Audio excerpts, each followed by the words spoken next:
નમસ્કાર વિદ્યાર્થી મિત્રો, આજે આપણે ધોરણ 12 મનોવિજ્ઞાનમાં પ્રકરણ 3 બુદ્ધિમાં જોવાના છે બુદ્ધિ કસોટીઓ।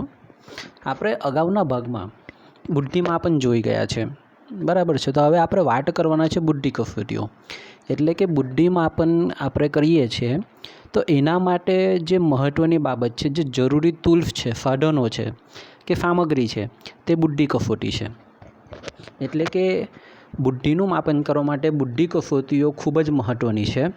બુદ્ધિ કસોટીના પ્રકાર, બુદ્ધિ કસોટી શું છે, તેના પ્રકારો કયા છે, કોણે કોણે બુદ્ધિ કસોટીઓ તૈયાર કરી છે, તે આપણે આજે જોવાના છીએ।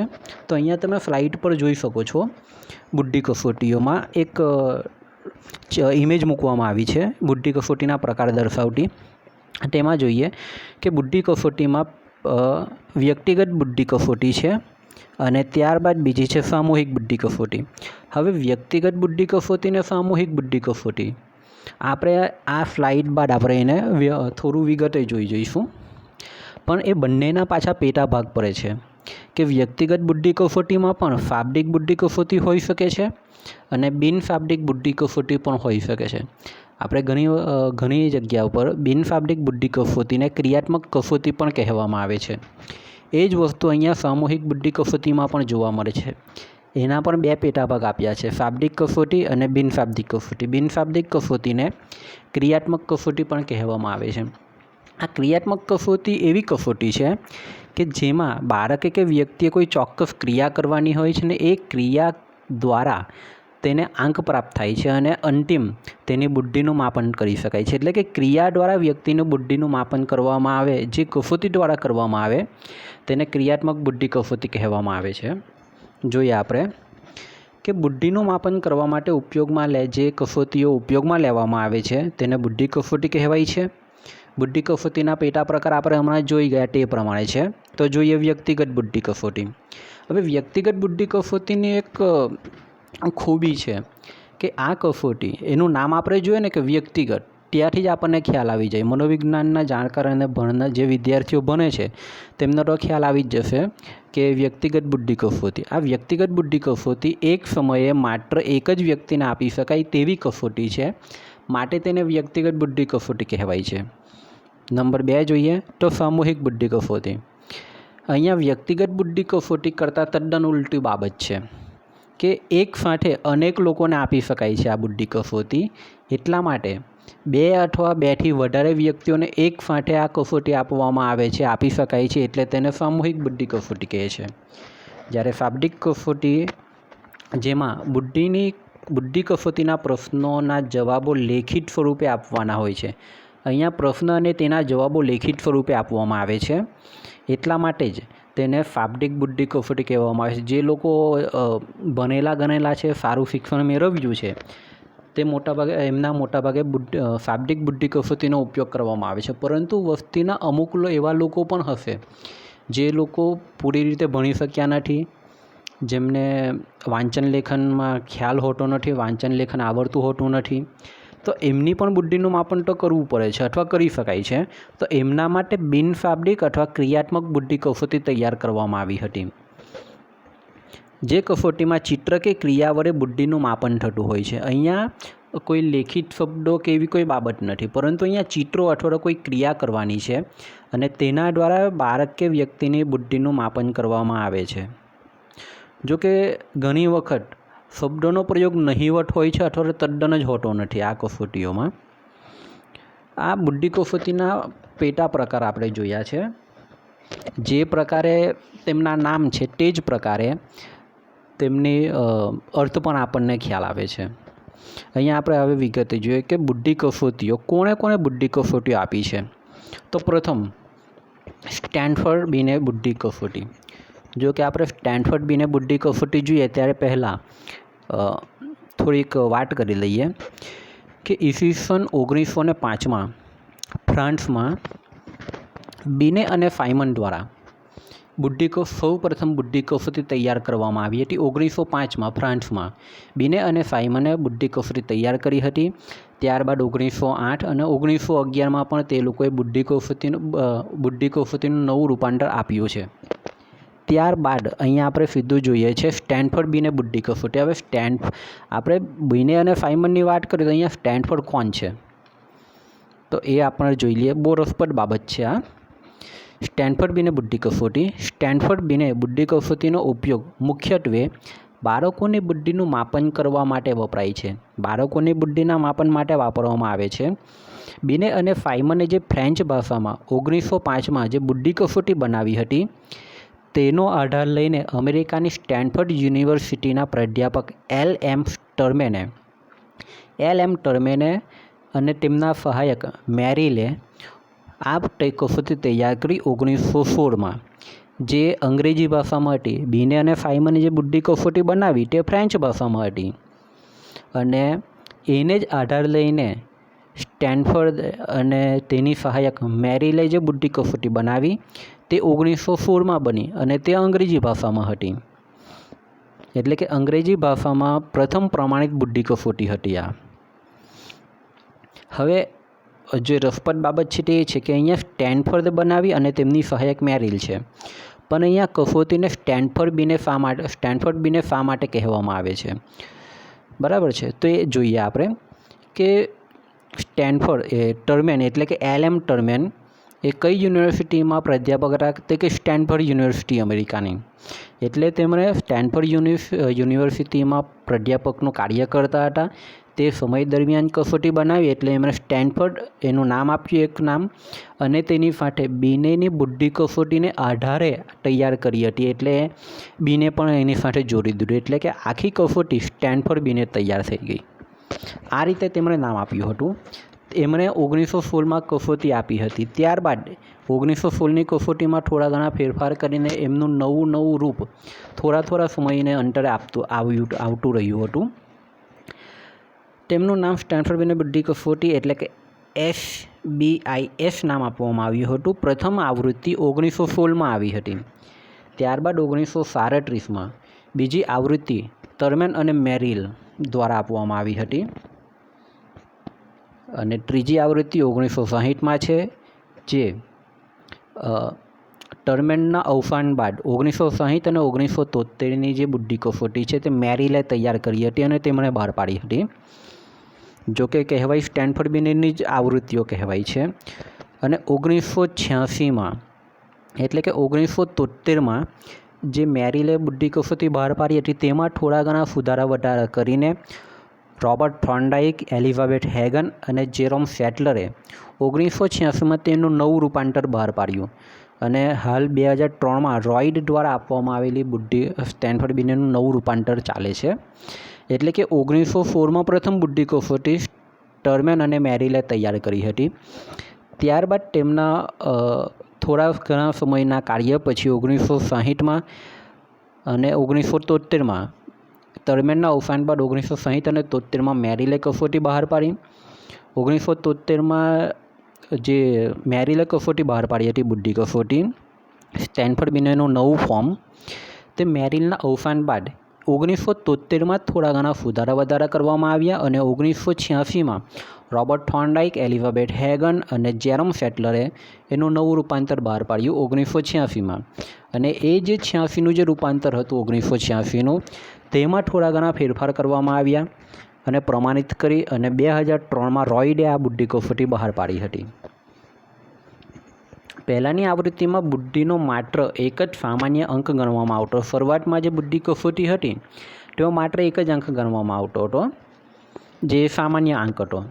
પરંતુ 1986ના સંસ્કરણથી સામાન્ય ઉપરાંત વિશિષ્ટ પ્રકારના અંક પણ પ્રાપ્ત થયા છે, જેવા કે શાબ્દિક તર્ક, સંખ્યાત્મક તર્ક, અમૂર્ત તર્ક, અમૂર્ત દ્રશ્ય તર્ક અને અલ્પકાલીન સ્મૃતિનો અંક પણ પ્રાપ્ત થાય છે. એટલે કે અહીંયા 4 નવા વિશિષ્ટ પ્રકારના અંક પ્રાપ્ત થયા. પહેલાં માત્ર સામાન્ય અંક હતો, પરંતુ ત્યાર પછી 86ના સંસ્કરણથી અહીંયા જે નવા વિશિષ્ટ અંક પ્રાપ્ત થયા છે તે છે શાબ્દિક તર્ક, સંખ્યાત્મક તર્ક, અમૂર્ત દ્રશ્ય તર્ક અને અલ્પકાલીન સ્મૃતિનો અંક મળે છે. એટલે આ નવી બાબત હતી. ત્યારબાદ વેક્સલરની બુદ્ધિમાપન તુલાઓ પણ બુદ્ધિમાપનના ક્ષેત્રે ખૂબ જ જાણીતી છે તો વેક્સલરે પણ બુદ્ધિ માપન માટે સારી એવી બુદ્ધિ કસોટીઓની રચના કરી છે, તો તેનો મોટા પાયે પણ ઉપયોગ કરવામાં આવે છે. વ્યક્તિગત બુદ્ધિ માપન માટે સ્ટેનફર્ડ બિને ઉપરાંત વેક્સલરની બુદ્ધિ કસોટીનો પણ મોટા પાયામાં ઉપયોગ કરવામાં આવે છે.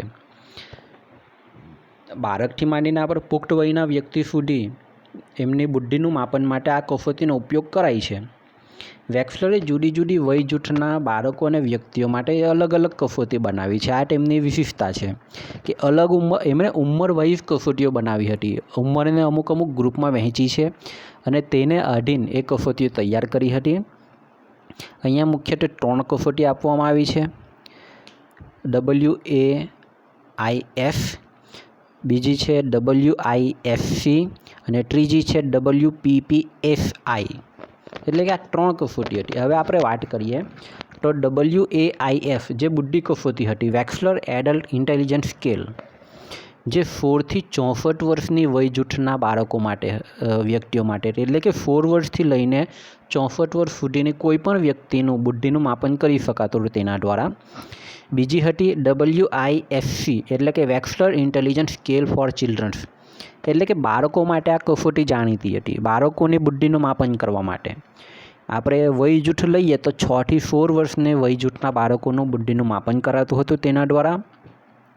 અને WPPSI એટલે કે Wechsler preschool primary scale for intelligence, એટલે કે 4 થી 6.5 વર્ષની વય જૂથના બાળકો માટે તેનો વપરાશ કરવામાં આવતો હતો, તેમની બુદ્ધિનું માપન કરવામાં આવતું. હવે આપણે થોડી વિગતે જોઈએ કે વેક્સલરની WAIF એટલે કે વેક્સલર એડલ્ટ ઇન્ટેલિજન્સ સ્કેલ એ કસોટી 16 વર્ષથી 64 વર્ષની વ્યક્તિની પુખ્ત વયના લોકોનું માપન કરે છે. આ કસોટીમાં બુદ્ધિ આંક ઉપરાંત બુદ્ધિના શાબ્દિક આંક ઉપરાંત ક્રિયાત્મક આંક પણ મળે છે, એટલે કે ક્રિયાત્મક આંક અહીંયા મળી રહે છે, એક એની વિશેષતા છે.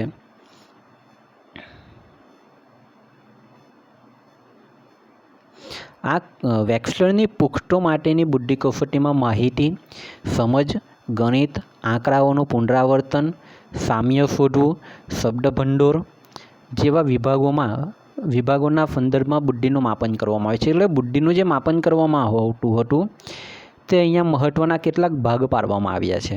એક માહિતી, બીજી છે સમજ, ત્રીજું ગણિત, ચોથું આંકડાનું પુનરાવર્તન છે, સામ્ય શોધવાનું છે અને શબ્દભંડોળ છે. તેના આધારે વ્યક્તિની બુદ્ધિનું માપન કરવામાં આવતું હતું. અને આપણે એક બાબત ધ્યાનમાં રાખજો, 16 વર્ષથી 64 વર્ષની વ્યક્તિઓની વાત કરી છે, એટલે એ લોકો સારી એવી માહિતી પણ મેળવી શકે છે, સમજ પણ મેળવી શકે છે, એ લોકો ગણિત પણ સારું હોઈ શકે છે, આંકડાઓનું પુનરાવર્તન પણ સારી રીતે કરી શકે છે, સામ્ય શોધી શકે છે, એમનું શબ્દભંડોળ પણ વિશિષ્ટ હોય છે. એટલે એમના માટે એમણે આ બધી બાબતોને ધ્યાનમાં રાખીને કસોટી તૈયાર કરી હતી. ત્યારબાદ વેક્સલરની બુદ્ધિ કસોટીમાં 11 ઉપકસોટીઓ, એટલે કે 11 કસોટીઓ હતી ઉપકસોટી, તેમાંની 6 શાબ્દિક સ્વરૂપની હતી અને 5 કાર્યાત્મક સ્વરૂપની હતી. એટલે કે 6 શાબ્દિક જે શબ્દોનો ઉપયોગ કરવામાં આવ્યો હતો લેખિતમાં હતી, અને 5 ક્રિયા પ્રકારની હતી, કાર્યાત્મક સ્વરૂપની હતી, જેમાં ઘન ગોઠવવાના હોય, ચિત્ર પૂર્તિ કરવાની હોય, કોઈ થતી ક્રિયા હોય તે જોવાની હોય, તે બતાવવાની હોય, આ બધી બાબતો હતી. આ જ કસોટી 1981માં કસોટીનું સંશોધિત સ્વરૂપ બહાર પાડવામાં આવ્યું, જેને WAIF રિવાઇઝ તરીકે ઓળખવામાં આવે છે. બરાબર છે, એટલે કે વેક્સલર એડલ્ટ ઇન્ટેલિજન્સ સ્કેલ રિવાઇઝ, એટલે કે એનું પુનરાવર્તન હતું આ રિવાઇઝ. બરાબર છે, આ WAIF હતી. ધ્યાનથી જોજો, આપણે એક વખત ટૂંકમાં જોઈ લઈએ. WAIF 4 થી 64 વર્ષની વ્યક્તિઓ માટે હતી. બરાબર છે, તેમાં સામાન્ય અને શાબ્દિક આંક ઉપરાંત ક્રિયાત્મક આંક પણ મળતા હતા. ત્યારબાદ આ કસોટીમાં જે મુખ્ય બાબત હતી તે માહિતી, સમજ, ગણિત, આંકડાઓનું પુનરાવર્તન, સામ્ય શોધવું, શબ્દભંડોળ, આ બાબતો ઉપર આધીન હતી. જેમાં 11 ઉપકસોટી, 6 શાબ્દિક સ્વરૂપની, 5 ક્રિયાત્મક સ્વરૂપની. હવે ક્રિયાત્મક સ્વરૂપમાં ઘન ગોઠવવા છે, ચિત્ર પૂર્તિ કરવી છે વગેરે બાબત હતી. અને 81માં તેનું રિવાઇઝ આવ્યું, એટલે કે એનું પુનરાવર્તન, નવું સંસ્કરણ આવ્યું હતું. આપણે જોઈ લઈએ બીજી કસોટી WISC, એટલે કે વેક્સલરની બાળકો માટેની કસોટી. બરાબર છે. અને 6 થી 16 વર્ષની બાળકોનું બુદ્ધિનું માપન કરી શકાય છે આ બુદ્ધિ કસોટી દ્વારા. WIF એટલે એનું ફૂલ ફોર્મ પૂછી શકાય છે કે વેક્સલર ઇન્ટેલિજન્સ સ્કેલ ફોર ચિલ્ડ્રન્સ. બરાબર છે. અને આપણે બીજો એક માર્કમાં પ્રશ્ન એમ પણ પૂછી શકાય છે કે કઈ ઉંમરની વ્યક્તિઓ માટે WIF કસોટી વાપરવામાં આવે છે? તો 6 થી 16 વર્ષની વ્યક્તિઓ માટે, બાળકો માટે.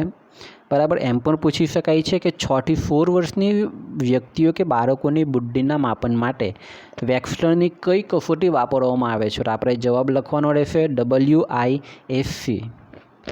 બરાબર છે. હવે આપણે ત્રીજી જોઈએ WPPFI, એટલે કે એનું ફૂલ ફોર્મ છે Wechsler preschool primary scale for intelligence. એનું ફૂલ ફોર્મ પૂછી શકાય. હવે એમ પણ પૂછી શકાય છે કે કેટલા વય જૂથની વ્યક્તિઓ કે બાળકો માટે આ કસોટી વાપરવામાં આવે છે? તો એકદમ સરળ વસ્તુ છે કે પ્રી સ્કૂલ પ્રાઇમરી સ્કેલ. બરાબર છે. પ્રી સ્કૂલ પ્રાઇમરી સ્કેલ આપ્યું છે એટલે 60 વર્ષથી મોટી ઉંમરના બાળકો તો હોઈ શકે નહીં, કે 6 વર્ષથી મોટી ઉંમરના નહીં હોઈ શકે, એટલે કે 4 થી 6.5 વર્ષ. હવે 4 વર્ષથી ઓછી ઉંમરના બાળકો માટેનું બુદ્ધિનું માપન કરવું મુશ્કેલ છે. બરાબર છે. કેમ કે બોલવું, લખવું થોડું મુશ્કેલ હોય છે. એટલે અહીંયા 4 વર્ષથી 6.5 વર્ષના બાળકો માટે આ કસોટી તૈયાર કરવામાં આવી છે, જેને વેક્સલરની પૂર્વ પ્રાથમિક શાળાની કક્ષા માટેની કસોટી પણ કહેવાય છે. ત્યારબાદ આપણે બીજી એક કસોટી જોઈએ, રેવનની બુદ્ધિ કસોટી, જેને RPM તરીકે પણ ઓળખવામાં આવે છે. હવે રેવનની જે બુદ્ધિ કસોટી છે તે ક્રિયાત્મક પ્રકારની છે. તેની બુદ્ધિ કસોટીના જેની જે બુદ્ધિ કસોટી છે રેવનની, તે બુદ્ધિ કસોટી સંસ્કૃતિની અસરથી મુક્ત છે. એટલે કે અહીંયા શાબ્દિક ભાષા કે શબ્દોનો ઉપયોગ નહીં વચ્ચે, અથવા તો એકદમ જ નથી. માત્ર ક્રિયા કરવાની છે, બ્લોક ગોઠવવાના છે અને તેને આધારે વ્યક્તિની બુદ્ધિનું માપન થાય છે. એટલે કે અહીંયા સંસ્કૃતિની કોઈ અસર જોવા મળવાની જ નથી. કારણ કે શબ્દ ભંડોળ હોય, ભાષા હોય તો કદાચ સંસ્કૃતિની અસર હોઈ શકે છે. બરાબર છે. પરંતુ અહીંયા એવું કંઈ જ નથી, એટલે સંસ્કૃતિની અસરથી મુક્ત કસોટી છે, આપણે એવું કહી શકીએ. અને શિક્ષણ ક્ષેત્રે ખૂબ વાપરવામાં આવે છે આ કસોટી. આ કસોટી રેવન્સ પ્રોગ્રેસિવ મેટ્રિક્સ તરીકે ઓળખાય છે. ટૂંકમાં RPM કહે છે તેને. એક માર્કમાં પૂછી શકાય છે કે RPMનું પૂરું નામ જણાવો. તો રેવન્સ પ્રોગ્રેસિવ મેટ્રાઇસિસ. આ કસોટી રેવને 1936માં બનાવી હતી. ક્યારે બનાવી તે પણ પૂછી શકાય જો પૂછવું હોય તો. તો 1936ની સાલમાં. હવે આ કસોટીમાં અમૂર્ત તર્કના માપન માટે ખૂબ ઉપયોગી છે. એટલે કે આપણે અમૂર્ત તર્કનું માપન કરવું હોય, તમે એનું સેમ્પલ જોશો ને એક ઉદાહરણ, એટલે તમને ખ્યાલ આવી જશે કે આ કસોટીમાં ખાસ કરીને અમૂર્ત તર્કનો ઉપયોગ કરવામાં આવ્યો છે, કે એમાં અમૂર્ત તર્ક જોવા મળશે અને તેનું માપન કરી શકાય છે. આપણે તેનું સેમ્પલ જોઈશું આની પછી, એટલે આપણને ખ્યાલ આવી જશે. અમૂર્ત તર્કના માપન માટે આ કસોટી ઉપયોગી છે. વય જૂથ 5 વર્ષથી પુખ્ત વયના લોકો માટે ઉપયોગી છે. એટલે કે વય જૂથ કેટલી? તો 5 વર્ષથી પુખ્ત વ્યક્તિઓની ઉંમર સુધી ઉપયોગમાં લઈ શકાય છે. આ કસોટીમાં 60 બહુવૈકલ્પિક પ્રશ્નો સરળથી જટિલ ક્રમમાં ગોઠવેલા છે. એટલે કે પહેલો પ્રશ્ન સરળ હશે, બીજો પ્રશ્ન પહેલાં કરતાં થોડો વધારે જટિલ, ત્રીજો પ્રશ્ન પહેલાં બીજા કરતાં વધારે જટિલ. આમ એક પછી એક જેમ પ્રશ્ન આવતા જશે, આપણે જેમ આગળ વધતા જશું તેમ ક્રમ બાય ક્રમ એ વધારે ને વધારે જટિલ બનતા જશે. આમ કુલ 60 બહુવૈકલ્પિક પ્રશ્ન છે, જેને ક્રમિક રીતે સરળથી જટિલમાં ગોઠવેલા છે. અને તેની પેટર્ન છે, તરાહ છે 6x6, 4x4 અને 2x2. અહીંયા 6x6, 4x4 અને 2x2 એટલે કે 2 ફૂટની લંબાઈ અને 2 ફૂટની પહોળાઈ. એ જ રીતે 4 ફૂટની પહોળાઈ, 4 ફૂટની લંબાઈ. બરાબર છે. આ પ્રકારની કસોટી તૈયાર કરી છે. વિવિધ શક્તિ અને ક્ષમતા ધરાવતા લોકો માટે 3 અલગ અલગ પ્રકારના સંકલ્પના માળખાવાળી કસોટીઓ રચવામાં આવી છે.